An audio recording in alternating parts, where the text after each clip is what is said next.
Hi, welcome. I'm Nira Berry, the happiness coach, and your host of Happy and Healthy, where we explore and discover all the many ways of keeping you feeling happy and healthy. And make sure you stay tuned to the end, where I share with you what's good to know. So today we're going to learn about maybe even improving our quality of life and maybe our home and our environment. And so please welcome my guest today, Nobuyo Sakata. Nice to meet you. Nice to meet Thank you so much for having me here today. Oh, it's my pleasure. I'm so glad you could be here. And you are the founder and CEO of Color Me Feng Shui. Yes. Yeah, so I'm so interested. I've heard a lot about it. I don't know very much about it, but I've read about it. And so can you tell us a little bit about what is Feng Shui? So Feng Shui is a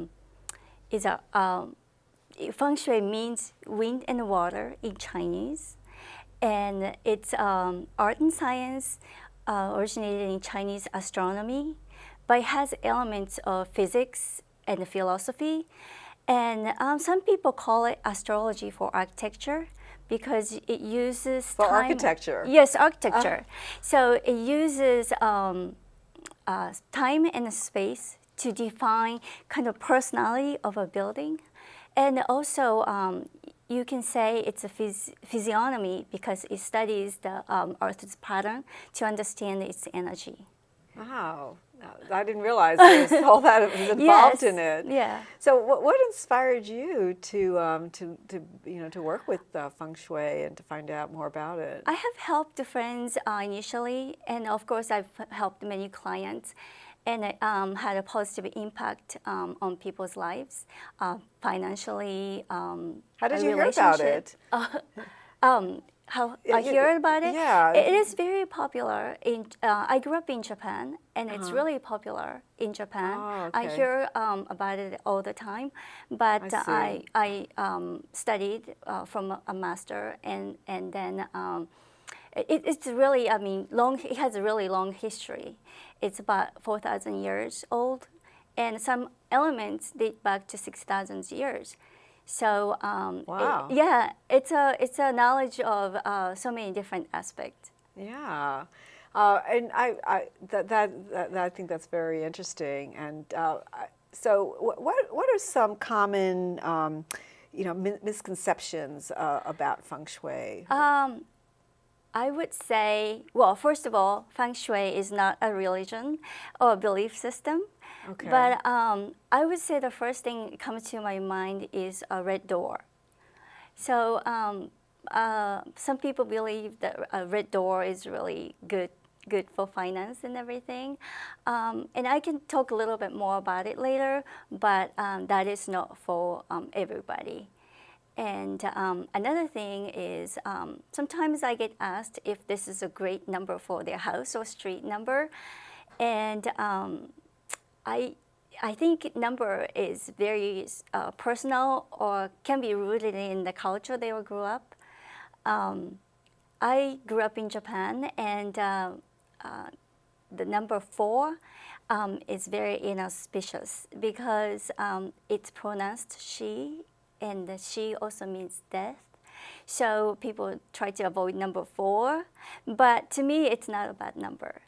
So I've always liked the number 4 personally. Yes, yeah, I think it's a good number. Yeah, I like it. Yeah, so it's personal. So I think house number is I think myth. Also, people have a thing for number 13. Exactly. In some cultures, it's a good number. In some cultures, it's not. Right. So I'm neutral, but yes, again, that's the same thing. And another thing is I hear about the water fountain, maybe table fountain. That water is really important part of Feng Shui, as it's in the name, and it plays important role in Feng Shui.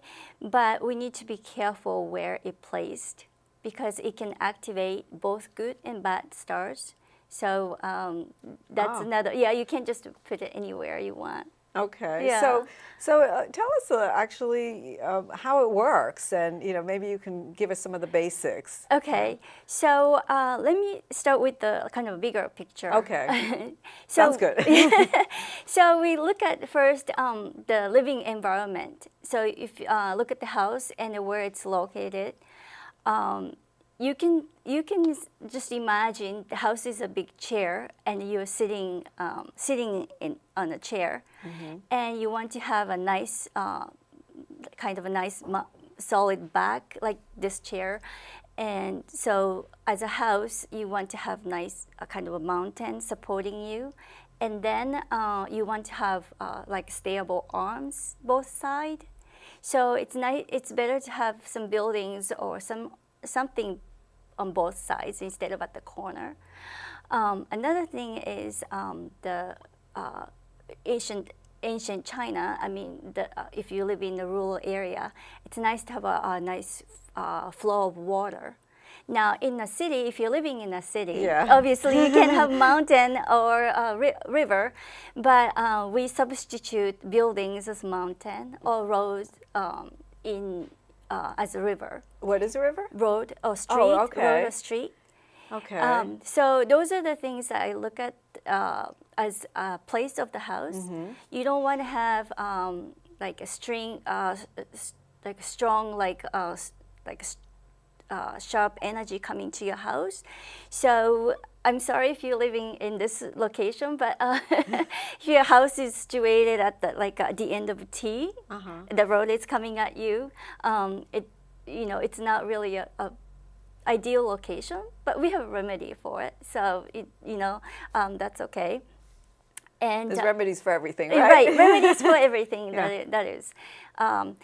Then look at the energy of the house. Now I mentioned about time and space, and so when the house was built, and which way the house faces, and to understand the energy of the building, and that's probably more important part of understanding the energy. And so the analyzing feng shui has so many layers, but I can go into one specific, Okay. maybe one simple example that I can explain to you. Yeah, that'd be great. Yeah.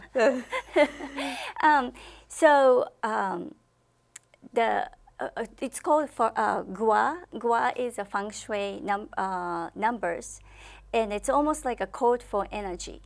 Okay. So to understand the feng shui gua, we look at the house, which way the house faces and which way house sitting.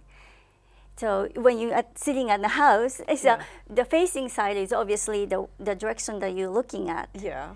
And so the opposite side is the sitting side. And the sitting side is actually determines house number or trigram, or we call it gua. And how do you spell that? Gua, G-U-A, and some spell with K-U-A, Gua or Gua, because it's Chinese language. Okay, and it's translated into English. I see more Gua than Kwa, or you can call it trigram. Okay. But just to understand house's kind of personality. So using example of you looking at the north, and your sitting side will be obviously opposite side is south. So the house sitting in the south is Gua is fire. So the house is considered a fire, and now this Gua applies for both the house and people living there. So is that something that you want? Or you want to avoid? Well, I think it's important to know. Okay. Yeah, because it uses 5 elements of the principle of 5 elements. Okay. The 5 elements are fire, earth, metal, water, and wood. Okay. So if you are, for instance, metal person and living in a firehouse, because fire melts metal, it's not really ideal situation. So now go back to the red door myth, right? So if you paint the house with the red door red is a fire color. So it's almost like giving more power to house, right? Okay. And then if you are a metal person, it's really not supporting you. Oh, Does I it make see. sense to Yeah. you? So it really is very individual, and so Yes. yeah, it's not something you could just say, okay, well, this is that, and this is what I need to do. You need to kind of really customize You it. do, yes. It's Yeah. very because goal of Feng Shui is to harmonize the individuals with their environment I see. using the energy. It's called qi. It's I don't know. You may have heard that. Yeah, word, qi. I've heard like the Yeah, qi. qi. It means life force in Chinese. And so using qi, the goal is to harmonize you with the environment. So you look at the house and then you look at those living in there to make sure that house is supporting you. If it's not, you do remedy it to make it support you. So this example, the red door, I definitely not going to recommend that you are living in a house with the red door, the firehouse. Situation like that, you would use, I may recommend maybe paint door yellow or something, the earth color. So because fire creates earth, and the earth creates metal, so that would be a better, kind of more smooth using those 5 elements. They're using transition. I see. So it's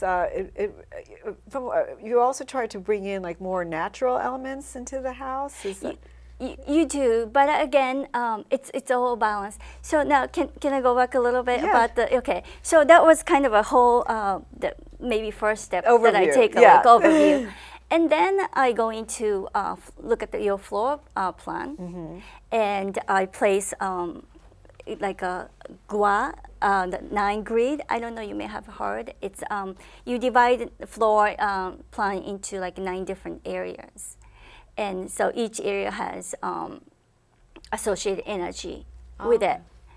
Now, some people uses Guamap, which is very simple one. I personally don't use it. I use with the tools called Flying Star.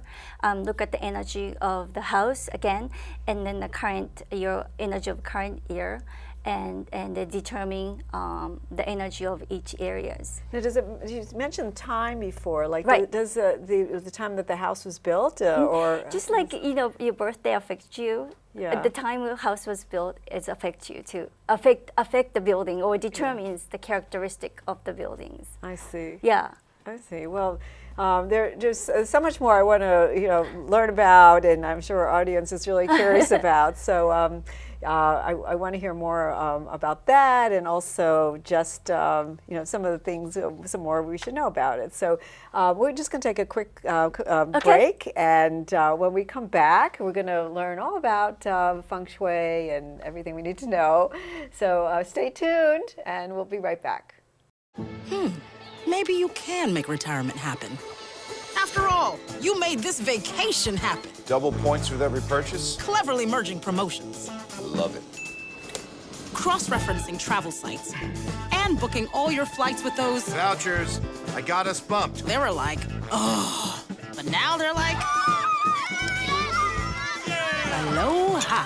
You aced this vacation. Now get the tips you need to get on track at aceyourretirement.org. Hi, welcome back. I'm Nira Berry, your host of Happy and Healthy, and we're talking about Feng Shui and all about it. And I know there's something called the Bagua map or something. Is that something you use when you work with clients? So I personally don't use it because I use, again, like tool called Flying Stars, and to determine the house's energy.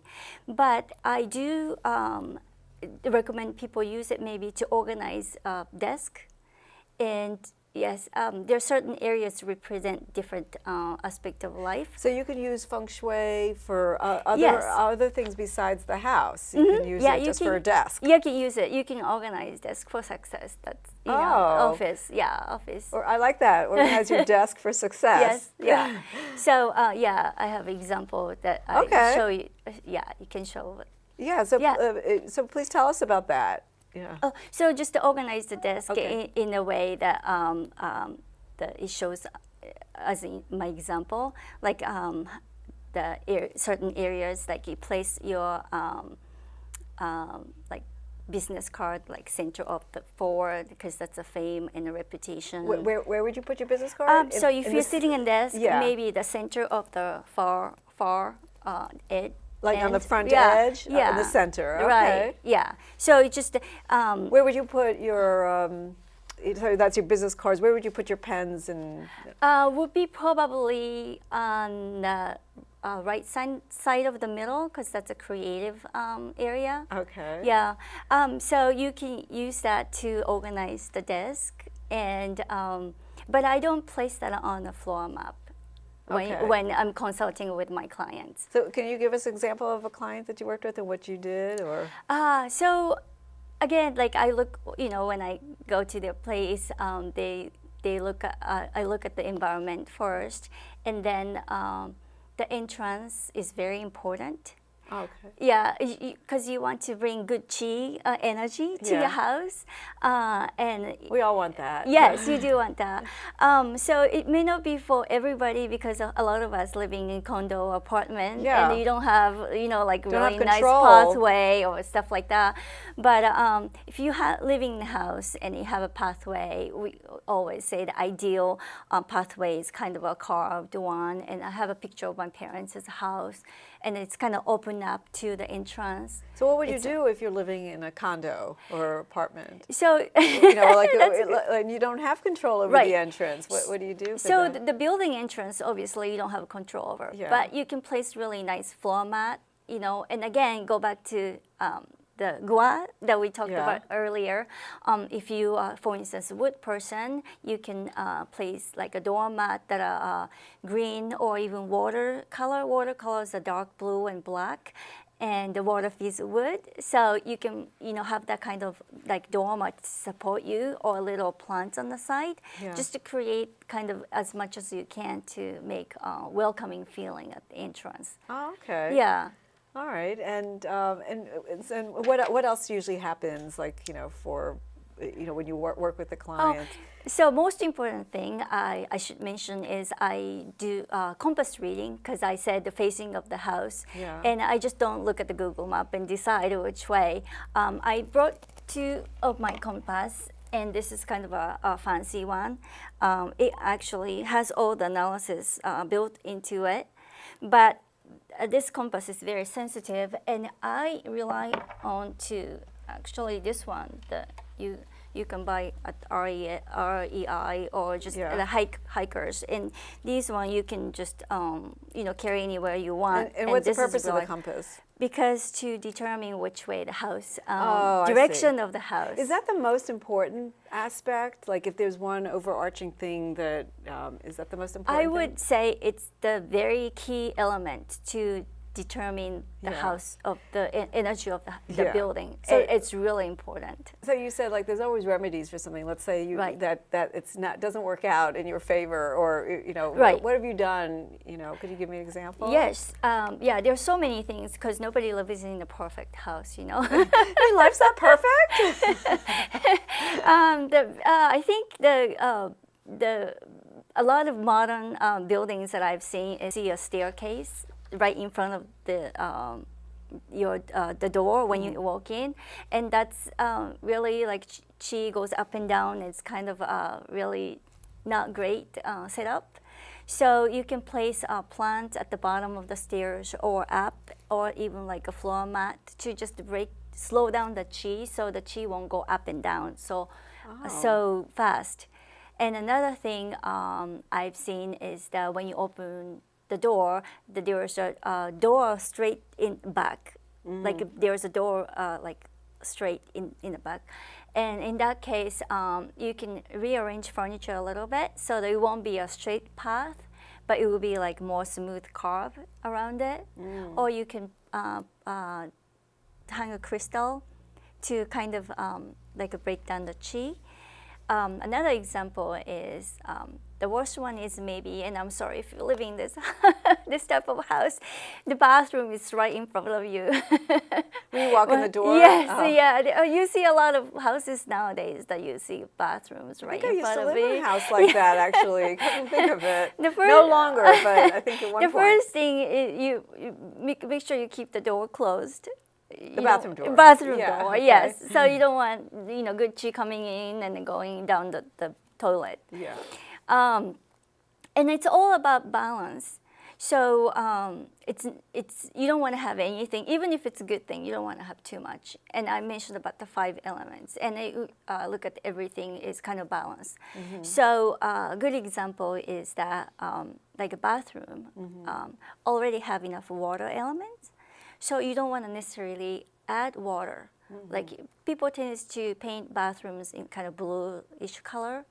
The pale blue is okay, but you don't want to paint with the water color, like dark blue. Or maybe nobody paints with black color. But And what would happen if you had too much water? I've heard, not with my clients, but I've heard cases that you may have too much water and have water problems. Oh, Yeah. in the house? In the house Yeah. or bathrooms. And another thing is that kitchen has fire elements already. Oh, because we have the stove in the kitchen. Stove in the yeah. kitchen, and it's important part of the house or your life. But and in Feng Shui, kitchen is really important. That kind of like symbol of finances and stuff like that. But The you don't- kitchen? Yeah, for the yeah, finances? yeah. So you want to use all of your stoves when you that kind of symbolizes that you're using all sources available for your finance. Oh, And but I would not necessarily recommend to paint with fire colors like red, or bright orange, or pink, or purple. Just see. because you already have fire, and you don't wanna have too much fire in the kitchen. so this, for some reason, I remember this. I don't know that much about it, but I remember that for the bedroom, that I think the wall color is supposed to be like a mauve or red or what? So purple is the one that we purple? do not recommend. Oh, okay. I do not. Okay. I think most practitioners will recommend the neutral color. Okay. Because bedroom is to relax, for rest and intimacy, and you don't wanna have too much, bright colors. That I cannot relax with red color around me. So I don't know about you, but neutral color, Yeah. like beige or earth tone, light gray type of colors. So, is there one thing that you recommend that everybody would try to utilize? From the whole theory of feng shui. I think feng shui is it is. I think feng shui seeks to natural forces of the universe and Earth to harmonize with us, like people. So harmony is the key, and think about the maybe 5 elements: the fire, earth, metal, water, and wood. I said in a cycle of a productive cycle. So just think about the fire creates earth, earth makes metal, metal creates water, water creates wood, and the wood feeds into fire. So you don't want to have too much of any of that. It's just a balance. Wow. Yeah. So don't paint your door red unless that's a good for you. So if people wanted to find out more information, would you mind giving us your website? Sure. Yeah, my website is colormefengshui.com. Okay. Okay, great. And when you moved into your, I don't know, your house or apartment, what's the first thing that you did? Yeah, you so know? after I did all the analysis, Yeah. the first thing I usually do, and I recommend to my client, is that, so again, nobody lives in the perfect house. So I determine where need a remedy is. And a lot of times the remedy is to place moving metal, the metal that are moving. So the first thing I did was to put like a clock on the wall that with the hand being metal that moves around. Oh, I see. So Oh. just to get rid of, not get rid of, but like minimize the bad energy, bad effect. And so I have like one last question about just mirrors. Like, are you supposed to put a mirror facing the front door, or is that No. something you're not supposed to do? You're not supposed to do that? No, you're not supposed to do that. Okay. Mirror, I use 3 different ways.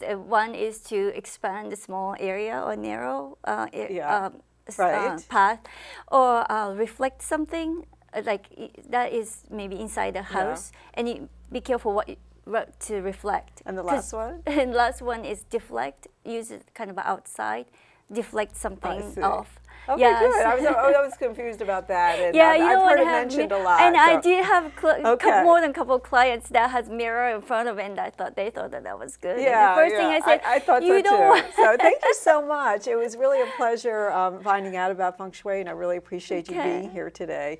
So you've been watching Happy and Healthy. I'm Nira Berry, your host, and stay tuned for our next segment on Good to Know. Maria, so how's work? It was 4th period biology. Our students just weren't getting how easily viruses spread. So Miss Bella and I had them role play a zombie virus outbreak. By the time they had all learned the lesson, all the living were dead. Hey, how's your job going? That big sales meeting I planned? Next year. I might get to go. Cool. Hi, I'm Nira Berry, the happiness coach, and now it's time for What's Good to Know. And as part of my series on wellness at work and success and having a good quality of life, I'm going to speak about what wellness is. And wellness is really when your physical body, your emotional state, and your mental state are really in sync. And nowadays, it seems like that wellness is the new luxury. And it's really not just about being disease-free, as in maybe in the past that's how we defined wellness. But now it's really experiential and really having holistic experiences. And what's really interesting is that 72% of millennials say that they spend more money on experiences than material goods. And I felt like, wow, that's fantastic. I was so happy about that because as being a health and wellness coach, specializing in happiness, I thought, wow, this is really something that I'm so glad that is really caught on and is really important. And having these transformative experiences where you really get to take the time to really enjoy yourself and really relax and really feel stronger at the end. You'll feel stronger mentally and physically. And it's really interesting that even in retail stores, they're focusing on wellness.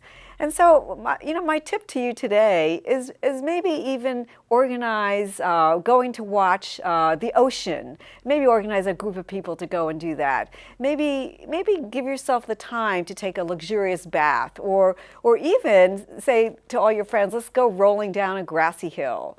So join the bandwagon of wellness, and really you could even do that by meeting with a wellness coach.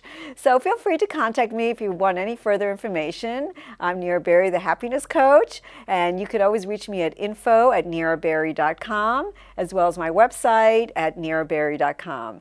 So Nira Berry, your host of Happy and Healthy, and I hope you have a happy day.